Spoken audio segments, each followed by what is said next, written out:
اعوذ باللہ من الشیطان الرجیم، بسم اللہ الرحمن الرحیم۔ وہ دونوں کلاس فیلو تھے۔ لڑکی پوری یونیورسٹی میں خوبصورت تھی اور لڑکا تمام لڑکوں میں وجیہہ تھا۔ دونوں ایک دوسرے سے ٹکراتے رہے اور آخر میں دونوں ایک دوسرے کی محبت میں گرفتار ہو گئے۔ معاملہ رومیو جولیٹ جیسا تھا۔ دونوں کے خاندان ایک دوسرے سے نفرت کرتے تھے۔ شادی مشکل تھی۔ دونوں باعزت گھرانوں کے سعادت مند بچے تھے۔ یہ بھاگ کر شادی کے لیے تیار نہیں تھے اور خاندان اپنے اپنے شملے نیچے نہیں لا رہے تھے، لہٰذا معاملہ پھنس گیا۔ لڑکے اور لڑکی نے پوری زندگی شادی نہ کرنے کا فیصلہ کیا۔ یہ دونوں اپنے اپنے گھر میں رہتے رہے۔ 5 سال دونوں کے درمیان کوئی رابطہ نہ ہوا۔ والدین شادی کی کوشش کرتے مگر یہ انکار کرتے رہے، یہاں تک کہ لڑکی کے والدین ہار مان گئے۔ لڑکی نے لڑکے کو فون کیا۔ لڑکے نے فون اٹھایا، لڑکی کی صرف ہیلو سنی اور کہا، مجھے بتاؤ میں نے بارات لے کر کب آنا ہے۔ دونوں کے والدین ملے، شادی ہوئی اور دونوں نے اپنا گھر آباد کر لیا۔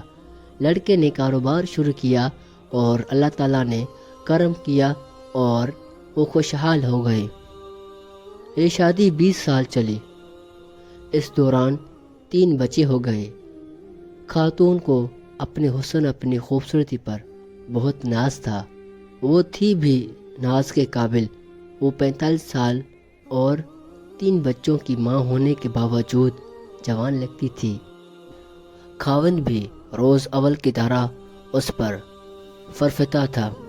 وہ روز جی بھر کر بیوی کی تعریف کرتا تھا، لیکن پھر ایک دن وہ ہو گیا جو نہیں ہونا چاہیے تھا۔ خاتون کے جسم پر چھوٹی سی گلٹی نکلی اور یہ گلٹی پھیلتے پھیلتے ناسور بن گئی۔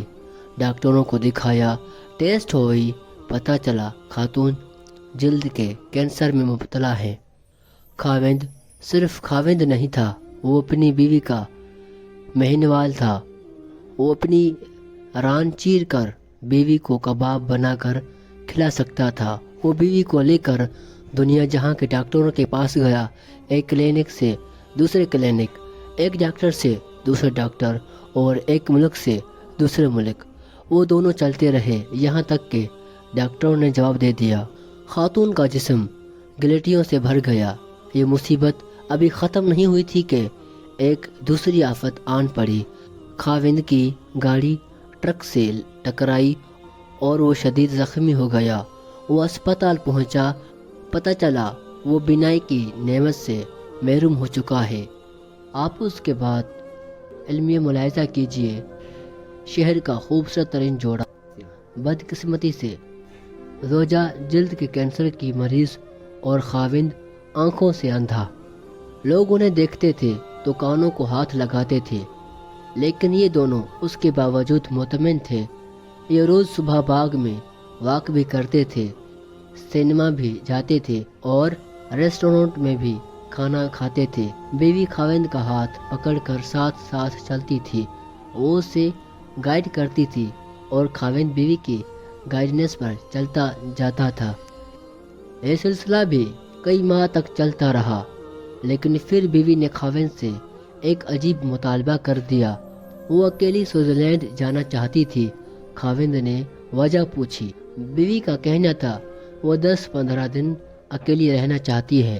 خاوند نے اس کے ساتھ جانے کی ضد کی، لیکن وہ نہ مانی۔ اصرار اور انکار بڑھتا رہا، یہاں تک کہ آخر میں وہی ہوا جو ایسے معاملات میں ہوتا ہے۔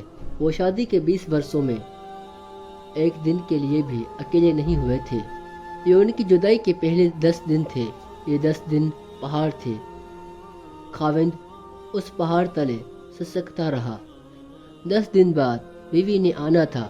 خاوند ایئرپورٹ پہنچا لیکن بیوی نہ آئی۔ خاوند کو دنیا ڈولتی ہوئی محسوس ہوئی۔ وہ سارا دن بیوی کو فون کرتا رہا، بیوی سے رابطہ نہ ہوا، لیکن شام کو بیوی کا خط آ گیا۔ وہ خط ان کے بیٹے نے پڑھا۔ وہ خط صرف خط نہیں تھا، وہ ایک تحریری قیامت تھی اور پورا خاندان اس تحریر قیامت کا شکار ہوتا چلا گیا۔ میں اس قیامت کی طرف آنے سے قبل آپ کو دنیا کی ایک خوفناک لیکن دلچسپ حقیقت بتاتا چلوں۔ دنیا میں ایسے بے شمار سینٹرز ہیں جہاں آپ اپنی مرضی سے مر سکتے ہیں۔ یہ سینٹرز لا علاج مریضوں کے لیے بنائے گئے ہیں۔ دنیا میں یہ لوگ جب امراض کا بوجھ اٹھا کر تھک جاتے ہیں اور یہ چین کی موت مارنا چاہتے ہیں تو یہ لوگ ان سینٹرز میں جاتے ہیں، اپنی میڈیکل رپورٹس دکھاتے ہیں، ڈاکٹرز ان کی حالات اور رپورٹ چیک کرتے ہیں، ان سے یہ حلف نامہ لیتے ہیں ہم اپنی مرضی سے دنیا چھوڑ کر جا رہے ہیں۔ ان کی مرضی سے ان کی موت کا دن اور وقت طے کرتے ہیں، ان کی آخری خواہش پوری کرتے ہیں اور پھر انہیں زہر کا ٹیکہ لگا کر دنیا سے رخصت کر دیتے ہیں۔ یہ علم طبی زبان میں یوتھانیزیا یعنی آسان موت کہلاتا ہے۔ یہ دنیا کے 7 ممالک میں قانونی ہے اور اتنے ہی ملکوں میں اس کی اجازت کے لیے بحث چل رہی ہے۔ سوئٹزر لینڈ بھی دنیا کے ان ممالک میں شامل ہے جہاں یوتھانیاز کو قانونی اسٹیٹس حاصل ہے۔ زیورخ شہر میں یوتھانیاز کا سینٹر بنایا ہے۔ یہ سینٹر انتہائی خوبصورت جگہ پر قائم ہے۔ سینٹر کے کمرے پہاڑوں، آبشاروں اور جھیلوں کے کنارے بنائے گئے ہیں۔ مریض بیڈ پر لیٹ کر زندگی کی آخری صبحیں اور شامیں دیکھتے ہیں اور آخر میں مہربان ڈاکٹروں اور نرسوں کے ہاتھ میں زندگی کے سرحد پار کر جاتے ہیں۔ وہ خاتون بھی یوتھانیزیا کے لیے سوئٹزرلینڈ گئی تھی۔ وہ کینسر کا دکھ برداشت نہیں کر پا رہی تھی، چنانچہ اس نے آسان موت لینے کا فیصلہ کر لیا۔ وہ زیورخ گئی، زندگی کے آخری 10 دن گزارے اور عین اس وقت اپنے لیے موت کا تعین کر لیا جب اس کی فلائٹ نے وطن کی مٹی کو چھونا تھا۔ ادھر فلائٹ اتری اور ادھر وہ زندگی کی سرحد پار کر گئی۔ خاتون کا آخری خط بیٹے کے ہاتھوں میں تھا۔ وہ سسکیاں لے کر خط پڑھ رہا تھا اور خاوند سر جھکا کر اپنی بیگم کا ایک ایک لفظ سن رہا تھا۔ بیوی نے اپنی پوری زندگی کا احاطہ کیا۔ اس نے بتایا وہ جب پہلی بار یونیورسٹی میں ملے تھے تو اس نے کیا محسوس کیا تھا، وہ یونیورسٹی میں لڑتی کیوں تھی اور وہ کون سا دن تھا جب لڑتے لڑتے اس سے محبت ہو گئی تھی۔ اس نے فراق کے وہ 5 سال کیسے گزارے تھے اور اس نے شادی کے بعد اپنے بچوں کو ملازموں کے رحم و کرم پر کیوں چھوڑے رکھا تھا۔ میں اپنی محبت کو تقسیم نہیں کر سکتی تھی، میں تمہارا حصہ اپنے بچوں کو بھی نہیں دے سکتی تھی۔ اس نے 20 سال کی ازدواجی زندگی کس مسرت اور شادی میں گزاری اور پھر جب اس سے پہلی گلٹی نکلی تو اس نے کیا محسوس کیا۔ وہ خود کو روز بروز بدصورت ہوتا ہوا دیکھتی تھی، اس کے دل پر کیا گزرتی تھی۔ وہ قدرت کا یہ فیصلہ بھی سہتی چلی گئی، لیکن پھر عجیب واقعہ ہوا۔ آپ نے پہلے بچے بورڈنگ اسکول میں بھیج دیے۔ میں جانتی تھی آپ نے یہ فیصلہ کیوں کیا۔ آپ نہیں چاہتے تھے میرے بچے مجھے اس حالت میں دیکھیں اور پھر میں ان کی آنکھوں میں اپنے لیے ترس دیکھوں۔ پھر آپ ملازموں کو رشوت دیتے تھے اور وہ روزانہ کوئی نہ کوئی شیشہ توڑ دیتے تھے۔ میں آپ سے شیشے لگوانے کا کہتی تھی، آپ ہنس کر ٹال جاتے تھے۔ یوں آہستہ آہستہ گھر کے سارے آئینے غائب ہو گئے۔ آپ نہیں چاہتے تھے میں اپنی آنکھوں سے اپنی بدصورتی دیکھوں۔ بات اگر یہاں تک رہتی تو بھی میں برداشت کر جاتی، لیکن آپ نے آخر میں عجیب کام کیا۔ آپ نے ایکسیڈنٹ کیا اور خود کو اندھا ڈکلیئر کر دیا۔ میں جانتی ہوں آپ کی آنکھیں ٹھیک ہیں، آپ مسلسل 6 ماہ سے اندھے پن کی ایکٹنگ کر رہے ہیں، اور میں یہ بھی جانتی ہوں آپ نے ایسا کیوں کیا۔ آپ نہیں چاہتے تھے میرے دل میں ایک لمحے کے لیے بھی یہ خیال آئے یا میں آپ کی آنکھوں میں اپنی بدصورتی کو پڑھ لوں، چنانچہ آپ اندھے بن گئے۔ آپ کا یہ مصنوعی اندھاپن محبت کی انتہا تھی۔